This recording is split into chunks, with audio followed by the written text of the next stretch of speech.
You guys have been practicing, which I find is very funny. But we start the episode the same way every time. You know how, right?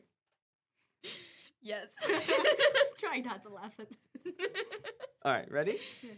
3, 2, 1. Hello, ladies and gentlemen, and welcome back to the Talking Stone podcast. I am here joined by two guests. Say your names. I'm Lauren Lappin. I'm Marielle Kowals.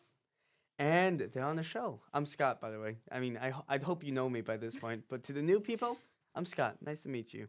And I'm the lovely host of the Talking Stone podcast. Today, we're not joined by John Silk because he decided he wanted to be in the background and let his girlfriend take his spot. So that was very Sweet. nice. So we also start the episode with a rose, bud, and thorn. So please, tell me about your week. Ooh. So the rose is like something you're looking forward to. Mm-hmm. The thorn is something that was not so good, and the bud is something you're looking forward to. Okay. The bud would have to be Valentine's Day for me because it's my first Valentine's Day with an actual Valentine. So that's actually really fun. Oh, that was my rose. My bud this week. Ooh, this is a good one. I'd have to say spending the weekend with my friends. That was really fun. I got to relax. That's your bud? Oh. I already messed it up. So, again, your rose is something that happened that was really good. Your bud is something you're looking forward to. Oh, I messed it up Do you so want me? bad. Do you want me to start? Yeah, me to? yeah. Okay, so my rose, which something good happened. I went home for family weekend. Got to see my parents. So glad I got to. My bud is probably looking forward to going to fine dining with everybody to get roommate situation stuff started, and then my thorn was probably coming home. Coming back to school. Oh, coming back to school. Coming back to school. I was like going home. Coming back to second home, but coming back here. But I'm Well, I'm happy you're back because that means you get to be on the episode. yes. So now, Lauren, you get to Now. try again. Okay, And perfect. careful Take when two. clapping. Yeah, so take two. Okay, so my rose has been this past weekend. It's been super, super fun. Hope I did this right. Mhm. Yeah, it's been this past weekend. I got to spend time with my friends. We got to watch the Super Bowl. The commercials were really funny. There was this one of like the human like manta ray. No, it was like a seal. It was the human seal commercial. I had no idea what that was about, but I remember it. I remember the Goldilocks one. That one was kind of funny. Yes. So that was definitely a good rose for me, I'd say. My bud is, like Marielle said, the roommate situation. We're having dinner together with our potential roommates this week. So we're going to try to work that out. We don't know when. You don't live with Mario though, don't you? No, we're working on because Sophomore year. yeah, sophomore year. Yeah. Okay, yeah, that makes So more sense. we're piecing together who we're rooming with next year. So we have the group of girls. We have two other girls with us. Super super sweet. So we're gonna have dinner together so we can all like formally meet. But it'll be fun. And then my thorn this week, I have a lot of stuff this week. So my week is packed. So I would say that's the only thorn in it. But otherwise, it's going good so far. My rose is finally getting this episode shot because my thorn was the person who I got the equipment with. They decided in their infinite wisdom to not put batteries in the equipment thing. So I couldn't record or put lights up or do anything. I came here early to set up so we can immediately start recording. And I found no batteries in anything. And I was really annoyed because I'm like, your job is Yikes. to give me the equipment. People can be so unreliable. It wasn't my usual person. It Oh, I was, I gotcha. usually get the equipment from Miss Graham, but it was a student who was in charge, and he did not do a good job. You gotta get like trainees, like little mini Scots that will like, I guess, not do your bidding, but like minions who like help you with that stuff. Like people who like and trust who will help. That way, if I lose the equipment, I won't get fined. They will. There you go. Exactly. But kidding aside, maybe. But like, that wasn't a transit issue. The issue was the person giving it out. So that's out of my hands. And my bud is talking to you finally about making you in charge of the social media because Yes, I need to do that. I mean, it'd be exciting to do. I'll That's be what your I'll little say. assistant for that one. Gotcha. Sweet. Gotcha over with Double that. team. Yes. So, before we get into like the overarching topic, which is punctuality, right? I want to talk about the importance of being on time. Oh, yes. Please tell the crowd a little bit about yourselves. Ooh. Marielle, do you want to start? Ooh, like how deep do you want me to go? As deep as you want. I think like the main thing about who I am is probably that, I'm adopted. And so is my brother. So it's like, I don't know, there's like pros and cons to it. I mean, I'm so thankful that I have the family that I have, because if I didn't, I would not be sitting in this chair with everybody talking here. And there's some cons, because some people think like, like I'm the only person in my family who's like not white. I'm Hispanic. And so, like people think that like my parents did not do a very good job about, making sure that I, learn a little bit about who I am, learn Spanish and stuff. But like I look at it as like I like the way I was raised. Like I like it. And I don't mean to sound harsh to those people saying that, but like they're not Spanish. Exactly. Like, Exactly. what do you expect them to do? They have their own traditions. They Exactly. should be teaching you their traditions of their family, not other families' traditions, because you're not a part of that family. Mhm. You have your own family unit, and you should know what your family unit represents, you know? And I love it though. My mom's Italian, my dad's Polish, and so my mom's side of the family it's so much fun, especially with holidays and stuff like that. And then my dad's side, it's like it's so different too. So, but I love it though. It's so nice. Hmm. How about you, Lauren? Ooh, well, I'm the middle of two siblings, so it's super, super fun. We're not too far apart, so we grew up relatively like 1.5, 2 years apart, so we're all really close. We all kind of like fed off each other growing up. So, for example, me, my brother, we're both car enthusiasts. Mhm. So we're like basically a fiend for cars. I can tell from the getup. Yeah, nice on job, Jack, or John's actually, but Also, quick reminder: don't tap the table. oh, yes. Then me and my sister, we both like going to the beach. Mhm. We both like, I would say, the same kind of sports. We're both in track, I was in track, but she's kept that up. We bond over the similar things like that. But I keep. Oh my goodness, I keep a close relationship with my siblings. That's So I'd say good. that's a big part of me. That's good. So, punctuality. Are you guys punctual? Depends on the day. It If I'm being really so does. honest. Because, like, Mondays, it's like beginning of the week. I try my hardest to, like, get up early, get out of my dorm room, and, like, get ready for class. Because I have, like, a 9:15. So I'll get up at 8. I'll plan it, like, okay, I'll spend 5 minutes in bed planning out my day. I'll get ready. I'll go to the cafe and get breakfast. And then I'll walk to my class. Mm. And, like, occasional days, if I have more time, I'll go to Jamba Juice. Thank goodness. So that's what I did today, basically. And I had enough time because it takes about, I kind of calculated how long it takes to get from this point to this point. So that's what I try to do.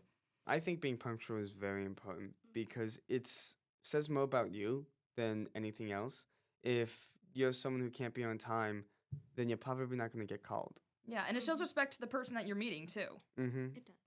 The last week, I've kind of been not punctual. It's been a little bit more difficult just because I've been very busy Yeah. and I've been late everywhere. Also, my bike tire's running a little flat and Oh, I need to no. find an air pump. Uh-oh. I know where you can find a helium tank, if that helps. We know some people.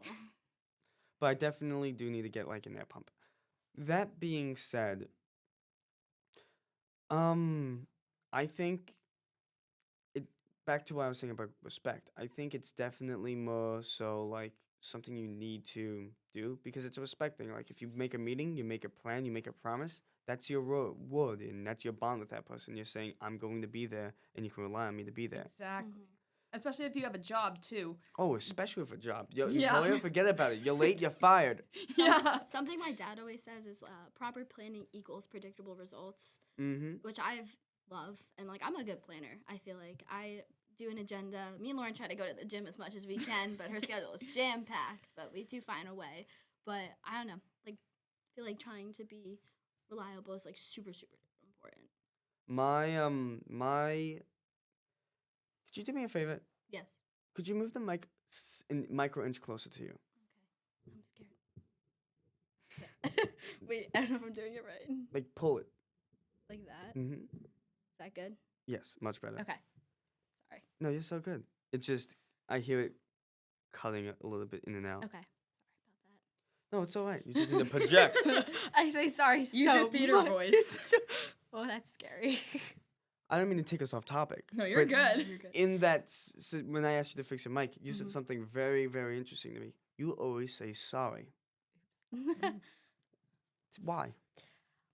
I don't know. It's something I don't know. I've always do it for some reason. Like when, even though if it's not my fault, I always say sorry. I don't know. I'm trying to be polite. I Mhm. feel And like. respectful to the person. Exactly. And like, I don't know. I don't know. Every time like my brother, like something happens or something, like I say sorry and he goes, "Why are you sorry?" I'm like, "Sorry, sorry." It just And you get into it's the a sorry habit. loop. It's a habit, but like I try not to do it as much. But I don't know. I'm just trying to be polite, I guess, even you if don't it's want not my to quote fault. unquote ruffle any feathers. I just want people to think, I'm a nice person, that I am sorry for something, whether it was my fault or not. You see, I had to learn how to stop saying sorry because I found out the more sorry I was, not only the more, I don't want to say weak, but I'm going to say weak I sounded, but the less confident I sounded. Like in my movements, if I make a mistake and I'm like, oh, so sorry, so sorry, I sound less confident because I am like, oh, I don't know what I'm doing. I'm so sorry. You know, if you screw up, definitely own up to it. Be like, yeah, no, I screwed up, and here's how I'm gonna fix it. That's a better way of communicating your apology than actually just saying, I'm so sorry, I'm so sorry. I feel like it definitely is something that will elevate you when you're talking to people because, again, I've been trying to eliminate sorry from my vocabulary. Not to say forgiveness isn't good because you need to have forgiveness. I think forgiveness is one of the most important qualities in a person. But you need to also have the confidence to be like, yeah, no, I screwed up and I'm going to own that. Yeah, it was my bad. It was my bad. A lot of people don't do that. Yeah. They don't own up to their mistakes and they don't, take Responsibility for their Exactly. actions. Thank Mm. you. But I also feel like it loses the effect, like the more you say sorry. Exactly, because if you say sorry for everything, it sounds less genuine. Yeah, then it's like, oh, are you actually sorry this time? Or are you just saying it just because? I'm gonna stop saying sorry so much, I guess now. It's just an interesting pattern that some people have because you're not the only person who says sorry to everything. It's a very common Attribute. attribute. Yeah, I was gonna say trait, but I wasn't sure if that was the right word. But yeah, it's a very common attribute to how people speak, and it really shows confidence or the lack of confidence because you'll notice a lot more confident people say sorry a lot less. Now, again, I can't emphasize this enough. Be forgiving and be sorry, but also own up to your mistake and fix it instead of just saying, "Oh, I'm sorry." And if you made no blame, don't say sorry. That's okay. You have to catch yourself because again, it really shakes your confidence. For example, let's say this is a lot more relevant to me because I'm going into the TV industry or maybe the film industry. I'm going to be working with a lot of talent, right? Yeah. A lot of people like, let's say Keanu Reeves, who I'm a big fan of. But if I go over to Keanu Reeves and be like, "Oh, I'm a big fan. I'm a big fan," then how he sees me gets lowered because I am now Seen as a a fan. instead of Fangirl, an like- equal. Being a fangirl. You know, like when you're approaching people, especially people in those high positions, you need to be able to have the confidence to be like, we are on the same level. Yeah, you need to treat them with the same respect that I guess they're gonna treat you when you first meet a person. Exactly. You need to have the confidence to be like, yeah, no, you might make $1 million more than me, but we are on the same level. We're on the same team. You're on Be the same. treated the way you want to be set, treated. I basically, know yeah. that's like an very old saying, but like kind of sticks with you. Absolutely. And I think it's very important that you do that because at least in my industry, you're going to be dealing with the big wigs and the big, people of talent and ideas and all these wonderful, amazing, smart people. But you have to also be able to equal the ego. You need to have an ego. A lot of people don't have the confidence to show their ego. A lot of people think having an ego is bad. Having an ego is not bad. there's a difference between being full of yourself and having an ego. I have an ego. I fully admit that. I think I'm the biggest shot and I'm the best at everything I do. However, how I approach it is I approach it through a way of being humble about it, because just because I know I'm really good, I don't know everything. But if I act like I have the confidence, but People will think you do. well, I don't want people to be under the wrong influence, because if you don't know something, you should definitely say it, especially if you're working on like a movie set or a TV set, because then people are going to be relying on you to do your job, and if you don't know how to do your job, you're going to get fired. So Exactly. you need to have the skill level to be on that confidence level. You can fake it till you make it for so far. So, but you also need to be able to be like, yeah, no, I got this. Because if you don't have that confidence, then you're going to be basically passed over. Oh, he always apologizes when he makes a mistake. He's not confident. I can't have him direct a TV show. Oh, he's he doesn't have the like they won't know, The they skill won't see set. the skill until they put you in the chair, right? Exactly. And if they don't, and they won't put you in the chair if they don't think you're confident to be in the chair. And it takes time to build confidence too. Like I know there's like a lot of, at least me when I was in middle school, I don't think, definitely not the most confident person, I would say. I was on, but doing cross country, I would say, and like other sports too, in other sports, I would say that like that helped a lot, because I guess you kind of built up a skill set, like what you said, and you kind of learned the ropes, knew what you were doing, and I guess it kind of helped grow as a person. So, I just lost my train of thought. Definitely. I do that a lot. It's okay. Yeah, no, I understand what you mean. Like I was not confident at all. But then I started doing cheer, and for cheer, you really got to show your confidence Yeah. when you're out there. You gotta with be like peppy 12 spirit. exactly, with 12 other girls doing all that stuff, and like my confidence level, I don't think I gained, to be honest, until like going into like my junior year of high school. Like Yeah.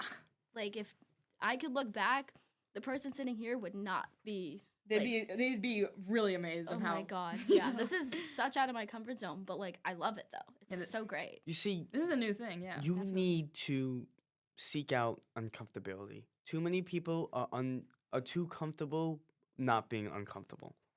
I love putting myself in uncomfortable positions. Every time I do this podcast, I'm uncomfortable, believe it or not.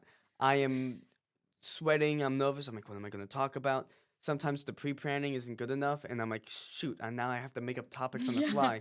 But I have to also be like confident.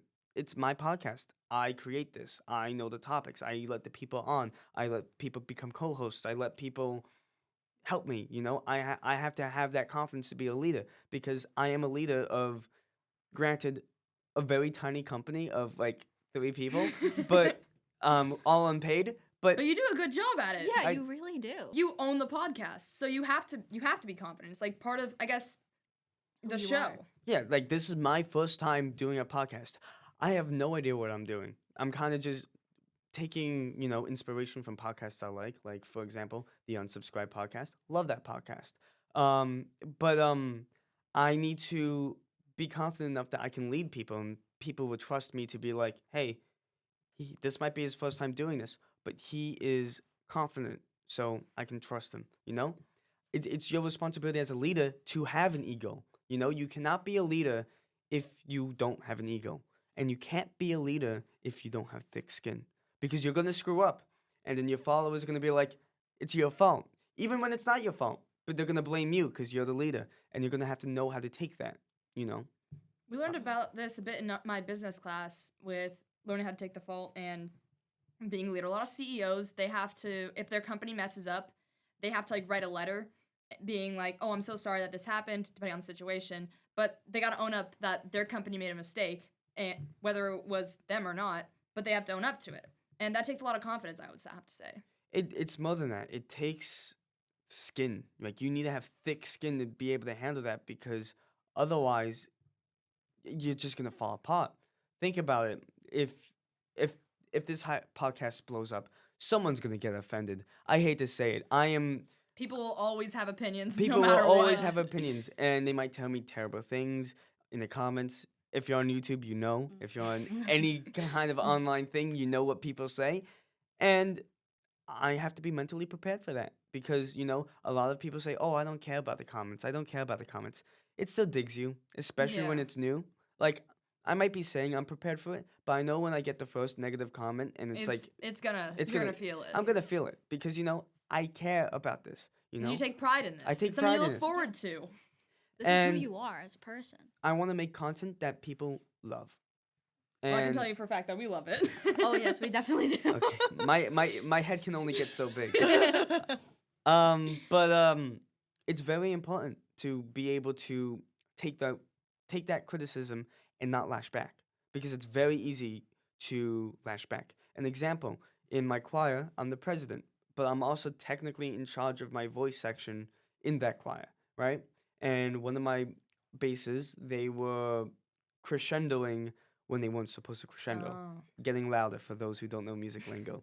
And I didn't say anything the first time, but he did it a second time. The first time, it could be a fluke. The second time, it's a mistake. So I move over and I whisper in his ear, "Hey, just so you know, there's no crescendo there. Don't get louder." And he snapped at me. Oh. And he insulted me very weirdly. He was like, "Oh, Daddy Scott is being so upset," and I'm like, Daddy Scott. and I'm like, Scott's wild. What? In front of the whole choir. I was like, You're why? just trying to help him I'm, out. I'm just trying to help him out If you didn't point that out, I don't think anyone else would have noticed it really.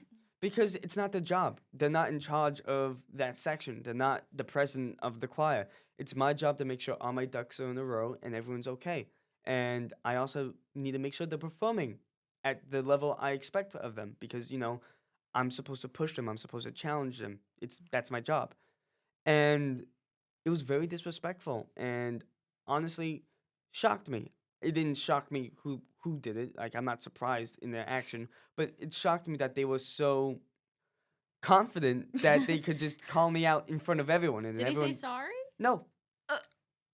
Didn't own up to his own mistake? Mm-mm. Oh my god. He thinks he's absolutely in the right and I thought about pulling him to the side, but the choir director who's like above me was like, "I'll handle it." And I'm like, "Okay, whatever." Yes. Again, It's not I in your don't I hands. don't care because first off the insult was really funny because he's like he was trying to I think he was trying to call me a control freak, Oh. but he did it in such a strange way, like Daddy Scotty. Like what? The Daddy Scotty's throwing me What an off. insult. He was like, "Daddy Scotty getting all up in my business," and I'm like, "What? If this is my business, you're in my choir." When it comes to singing, it is my business. But he, I just it shows a lot more about them than anything, and I'm just like, I want you to be the best. Like I even called this person like the day before this because we had a performance. I called them because I wanted to congratulate them on how good of a job they did. It's not like I'm only saying negative things. No, No, you want to lift them up as well. I mean, they're Yeah. part of your choir. You want to push them out of their comfort zone. It's like being part of a sports team. So when he snapped at me, that's why it was really shocking because I'm like, I just called you and told you how good of a job you did. And now you're snapping at me because I try to correct you and make you better? What the people heck? don't Doesn't like add up. people don't like when they think they're wrong. Your true character comes out when how you take criticism, I would have to say. That's a very good point. Elaborate. Okay. Ooh. So, You got this. yeah. So basically, like, if I were to give you criticism, like, oh, like, do your hair a certain way or Okay. something like that, like a makeup tip, how would you necessarily take that? Would you take that as an offense, like, oh, You're trying to help. I would exactly. take Would it you take as helpful you're or trying- hurtful? I would take it as helpful because because like you're probably telling me, oh, this certain style will look good on you, and then maybe like you never know, I could end up liking that style and doing it. So it's like Exactly. I think I find things helpful when people give me criticism because I kind of take that as sometimes I take it as a compliment in a way, Yeah. and then I go off of it. I take it as more of like a learning situation. Like, That's a good okay, point. you think this way. I see your point, and I see it my way.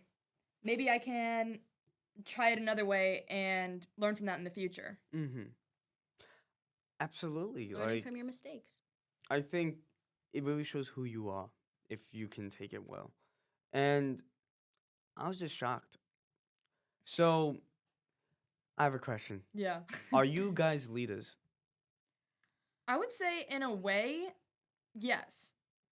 Because in high school, I was a captain of a lot of track and cross country. So I had to lead the team, both, I guess, on and off the field, I would have to say. Because, like, I went to a really small school. Like, I mean, K through 12th grade, about 600 kids. So Mhm. you would know everyone. So everyone would know you. And as you went up grade by grade, you'd have to lead by example. So I tried to be, I guess, a good example for the younger kids because I was in the same situation at one point. So I would take the liberty to say hi to everyone in the halls, like, oh, that's a really pretty dress. Oh, you look great today. Say hi to the teachers. And then we went to a religious school, so I'd try to make an effort to sing in chapel. And I guess a lot of kids were, I guess, inspired by that because the next year, that singing program grew. And then for cross country, I tried to encourage people as much as I could because I've been a veteran of the team since 6th grade, so I kind of knew the ropes of everything. You're definitely a leader. That's why I started going to church more. Cause I look up to you and John. I'm like, wow, like I want to try going back again. Cause like I stopped going, but ever since like I became friends with you guys and I became a lot closer, I'm like, you know what? I want to start going again, and that's because of you and John. I feel like you guys changed me in a way for that one, and I wouldn't consider myself a leader. I mean, I can give advice, but like I don't think you found your groove yet. Exactly. I think you That's are a exactly. leader. Mhm. I think you have so much potential. You just haven't found something to lead. Exactly. You know? I mean, And you yeah. and you have a very much so. long life ahead of you, you know? You're going to find your niche and you're going to take over that niche. I see you going places. Like, I Aw, really do. I appreciate that. Thank you so I try. much. No, I like getting compliments. It's very sweet. And of course, you know, I'm the leader of this podcast. But we're out of time. Oh, I'm so sad. it went by so fast. It Holy cow. does. Yeah, it goes by when you're having fun. Yeah. For real. So, I've been Scott. And you guys? I'm Lauren Lappin. I'm Marielle Kowals. Can they find you anywhere on social media? You can find me on Instagram at LaurenLappin20. You can find me on Instagram at Marielle.Kowals_27. You might need to say that one time. It's such a long thing. I don't know why. I sometimes forget mine. Marielle.Kowals_27. I have no idea why it's so long, but it is. You put your full legal name. It's I okay. really did. Except my middle name, though. Ah. There you go. That we okay. keep a secret. That's a secret. That way no one Nobody- can steal your identity. Exactly. Nobody knows my middle name except probably the friend group. But yes. And that's everything. Thank you so much for having us, Yes, Scott. this was Oh, so no much problem. fun. You can always find me at the Talking Stone podcast, and I hope you all have a great day.